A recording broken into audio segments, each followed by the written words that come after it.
guys നമ്മൾ കൊല്ലം സ്റ്റുഡിയോയിൽ വന്നേക്കാൻ കേട്ടോ ഒന്നും പർച്ചേസ് ചെയ്യാൻ വേണ്ടിയിട്ടൊന്നല്ല സ്റ്റുഡിയോ കണ്ടു കഴിഞ്ഞിട്ടുണ്ടെങ്കിൽ അവിടെ കയറിയില്ലെങ്കിൽ എന്തോ ഒരു മനസ്സമാധാനക്കേടാണ് പിന്നെ എറണാകുളത്തെക്കാളും കളക്ഷൻസ് കൂടുതൽ വല്ലതും കൊല്ലത്തുണ്ടോ എന്ന് നോക്കാമെന്ന് വിചാരിച്ചു ഇതൊന്നല്ല കേട്ടോ മെയിൻ കാരണം നമ്മൾ നെയിൽ പോളിഷും ലിപ്സ്റ്റിക്കും ഒക്കെ ട്രൈ ചെയ്യാൻ വേണ്ടിയിട്ടാണ് കയറിയത് ഇവിടെ മാത്രമല്ല നമുക്ക് നെയിൽ പോളിഷൊക്കെ ഇതുപോലെ ഇട്ട് ട്രൈ ചെയ്യാൻ പറ്റുള്ളൂ അതാണ് കാരണം ആദ്യം തന്നെ നമ്മൾ ഡ്രസ്സിൻ്റെ സെക്ഷനിൽ ഒന്ന് കറങ്ങി തിരിഞ്ഞ് ഇഷ്ടപ്പെട്ട 2-3 ഡ്രസ്സൊക്കെ എടുത്തിട്ടോ ചുമ്മാ ട്രൈ ചെയ്ത് 2-3 ഫോട്ടോസ് എടുക്കാനായിട്ട് അത് കഴിഞ്ഞ് നേരെ നെയിൽ പോളിഷിൻ്റെ സെക്ഷനിലേക്കാണ് കേട്ടോ വന്നത് അമൃത ഓൾറെഡി നെയിൽ പോളിഷൊക്കെ ഇട്ട് നിൽക്കായിരുന്നു ഞാനും ഇട്ടായിരുന്നു കേട്ടോ ഒരു പച്ച കളർ നെയിൽ പോളിഷ് പക്ഷെ അത് എനിക്ക് അത്രയ്ക്ക് അങ്ങ് ഇഷ്ടമായില്ല പിന്നെ ഞാൻ റിമൂവർ അന്വേഷിച്ച് നടക്കായിരുന്നു അത് കളയാൻ വേണ്ടിയിട്ട് അപ്പോൾ അവിടെ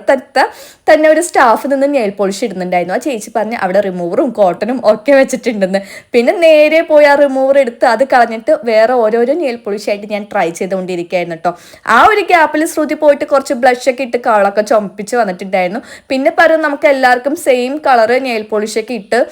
അടിപൊളിയാക്കാമെന്ന് പറഞ്ഞിട്ടോ അവിടുത്തെ സ്റ്റാഫുകൾ എന്തായാലും അടിപൊളിയാണ് നമ്മൾ അവിടെ നിന്ന് ഇത്രയും നെയിൽ പോളിഷ് ഇടുന്ന കണ്ടിട്ട് ഒന്നും പറഞ്ഞില്ല കേട്ടോ അത് ഞങ്ങൾക്കൊരു പ്ലസ് പോയിന്റ് ആയിരുന്നു എറണാകുളത്തൊക്കെ ആണെങ്കിൽ അവർ വന്നിട്ട് ഇങ്ങനെ വാച്ച് ചെയ്ത് നിന്നേനെ ഞങ്ങൾ തന്നെയാണെന്ന് തോന്നണം കേട്ടോ അവിടുത്തെ കോട്ടണൊക്കെ തീർത്തത് പോരാൻ നേരത്ത് നോക്കിയപ്പോൾ കണ്ടില്ലായിരുന്നു പിന്നെ ഞാൻ ആലോചിച്ച് നമ്മുടെ കൂടെ ഒരാളും കൂടി ഉണ്ടായല്ലോ എന്ന് അവൾ സ്പ്രേയുടെ സെക്ഷനിൽ കിടന്ന് കറങ്ങി തിരിഞ്ഞുകൊണ്ട് നടക്കുകയായിരുന്നു കേട്ടോ ഒരു സ്പ്രേയും അടിച്ചിട്ട് അങ്ങോട്ട് ഇഷ്ടമായില്ല എന്ന് തോന്നുന്നു നേരെ ഞങ്ങളുടെ അടുത്ത് വന്നിട്ട് പറഞ്ഞു ഒരു സ്പ്രേ ഒന്ന് സെലക്ട് ചെയ്ത് തരുമെന്ന് ഞങ്ങൾ പറഞ്ഞു ഞങ്ങളുടെ പണി തീരട്ടെ എന്നിട്ട് അങ്ങോട്ടേക്ക് വരാമെന്ന് അവളെ കൊണ്ട് നെയിൽ പോളിഷ് അടുപ്പിച്ചായിരുന്നു കേട്ടോ പിന്നെ ഇത്രയും അവിടെ കിടന്ന് കറങ്ങി തിരിഞ്ഞതും അതുപോലെ നെയിൽ പോളിഷ് ഇടാൻ ചെയ്തതല്ലേ ഒരു നെയിൽ പോളിഷെങ്കിലും വാങ്ങാണ്ട് എങ്ങനെയോ വരാമെന്ന് വിചാരിച്ചിട്ട് ശ്രുതിനെ കൊണ്ട് ഞാനൊരു നെയിൽ പോളിഷ് വാങ്ങിപ്പിച്ചു പിന്നെ ഓൾറെഡി ഞാനൊരു ചെരുപ്പ് നോക്കി വെച്ചിട്ടുണ്ടായിരുന്നു അപ്പം ഞാൻ അത് രണ്ടും കൊണ്ട് ബില്ല് ചെയ്യാൻ പോയിട്ടോ ഇതാണ് ഞങ്ങളിട്ട നെയിൽ പോളിഷ് എങ്ങനെയുണ്ട് അടിപൊളിയല്ലേ ബില്ല് ചെയ്യാൻ നിന്നപ്പോൾ ഇൻട്രാ കവർ വേണം ആ 2 സാധനത്തിന് ഞാൻ പറഞ്ഞു എൻ്റെ പൊന്നു ചേട്ടാ അതിന് കവറൊന്നും വേണ്ട 2 സാധനം ഇങ്ങോട്ടേക്ക് തന്നാൽ മതി എന്നും പറഞ്ഞ് അതും വാങ്ങിച്ച് നേരെ കൊണ്ട് ബാഗിൽ വെച്ച് അവിടുത്തെ സ്ഥലം വിട്ടിട്ടോ ഇനി അവിടെ നിന്നാൽ ശരിയാവില്ല എന്ന് തോന്നി